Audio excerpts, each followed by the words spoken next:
Dear viewers, ধ্রুবতারার নতুন একটি ভিডিওতে আপনাকে স্বাগতম।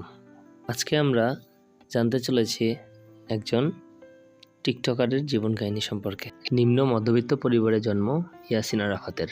অভাবের কারণে তিনি পড়াশোনা করতে পারেননি বেশি দূর। পড়াশোনা ছেড়ে দিয়ে কাজ শুরু করেন একটি সেলুনে। সেলুনে কাজ করেই সংসার চালাতে হয়েছে ছেলেটিকে। সেখান থেকে কয়েকজন বন্ধুর মাধ্যমে জানতে পারেন টিকটক ও লাইকির সম্পর্কে। নানা রকমের কৌতূহল নিয়ে টিকটক ও লাইকিতে কন্টেন্ট বানাতে থাকেন ছেলেটি। খুব অল্প দিনের মধ্যেই জনপ্রিয় হয়ে যান ছেলেটি। বলছে টিকটকার অপু ভাইয়ের কথা। টিকটকে একটি জনপ্রিয় নাম অপু ভাই। তার আসল নাম ইয়াসিন আরাফাত অপু। নোয়াখালী থেকে উঠে আসা এই জনপ্রিয় টিকটকার সেলুনের মাধ্যমে কাজ শুরু করলেও লাইকিতে ছোট ছোট ভিডিও তৈরি করতে থাকেন এবং ব্যাপক জনপ্রিয়তা লাভ করেন। এরপর টিকটকে ভিডিও বানিয়ে আরও জনপ্রিয়তা লাভ করতে থাকেন।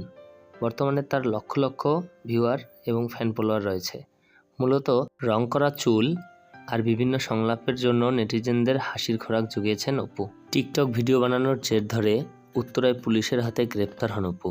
তখন তার গ্রামের মানুষ জানতে পারে তাদের ইয়াসিন এখন অপু ভাই হয়ে গেছে। ভাইরে ভাই, সত্যিই তার মধ্যে কোয়ালিটি আছে, এটা মানতে হবে।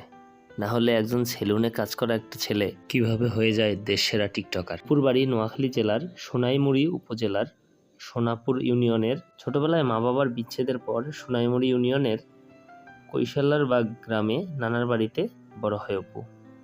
সেখানে কৈশালারবাগ তামিমুল কোরআন নুরানি মাদ্রাসা থেকে 10ম শ্রেণী পর্যন্ত লেখাপড়া করেন অপু। অভাব অনটনের কারণে পরবর্তীতে আর বেশি দূর পড়াশোনা করতে পারেননি তিনি।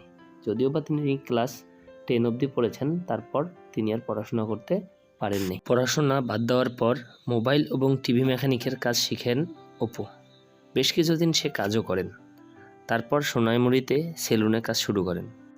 সেখানে সেলুনে সে ভালোই কাজ করত। তারপর টিকটক ও লাইকিতে আসক্ত হওয়ার পর সে চলে আসেন ঢাকায়। সেখানে একটা সেলুনে কাজ করতে থাকেন এবং টিকটক এবং লাইকিতে খুব ভালো পরিমাণ সে ভিডিও দিতে থাকে। টিকটক ও লাইকিতে সে এতটাই জনপ্রিয় হয়ে যায় যে এই কারণে টিকটক এবং লাইকি কর্তৃপক্ষ তাকে ভিডিও বানানোর জন্য ফ্ল্যাশ লাইট সহ বিভিন্ন নানা রকম ভিডিও বানানোর উপকরণ তাকে উপহার দেয়। তবে অপুর একটি বিশেষ গুণ হলো সে তার জনপ্রিয়তা হারাতে দেয়নি। চুলের কালার ও বিভিন্ন সংলাপ তাকে সর্বদা আলোচনার তুঙ্গে রেখেছে। কিন্তু একের পর এক মারামারির ঘটনায় বিতর্কিত হয়ে পড়েন অপু ভাই। হাজতবাসের পর আমূল পরিবর্তন হয় অপুর। নিজেকে শুধরে নিতে শুরু করেন তিনি এবং ইউটিউবে নিয়মিত হন এবং ইউটিউবে তিনি খুব ভালো করতে থাকেন। এসবকে ছাপিয়ে দেশের শীর্ষ নির্মাতাদের একজন আদনান আল রাজীবের ওয়েব ফিল্ম এ অভিনয় করতে করেন অপু। এরপর প্রিন্স মামুন নামের একজন টিকটকারের সাথে বিতর্কে জড়িয়ে পড়েন অপু। তারপর বেশ কয়েক বছর তাকে খুঁজে পাওয়া যায়নি। চলতি বছর ল্যাম্বরগিনি ও গার্লফ্রেন্ড সহ তাকে দুবাইয়ের একটি সমুদ্র সৈকতে দেখা যায়। এ সময় তিনি নানা রকম সংলাপ করছিলেন। তবে কি আবার ফিরে আসছেন অপু ভাই? সেই মেয়েটি অপু ভাইয়ের বউ নাকি গার্লফ্রেন্ড সেটা জানা যায়নি। তবে ল্যাম্বরগিনিতে দুজনকে ভালোই মানিয়েছে। তো বন্ধুরা, অপু ভাইয়ের টিকটক আপনার কাছে কেমন লাগে কমেন্ট করে জানাবেন। আর আমার ভিডিওটি যদি আপনার ভালো লাগে তাহলে লাইক, কমেন্ট এবং শেয়ার করুন।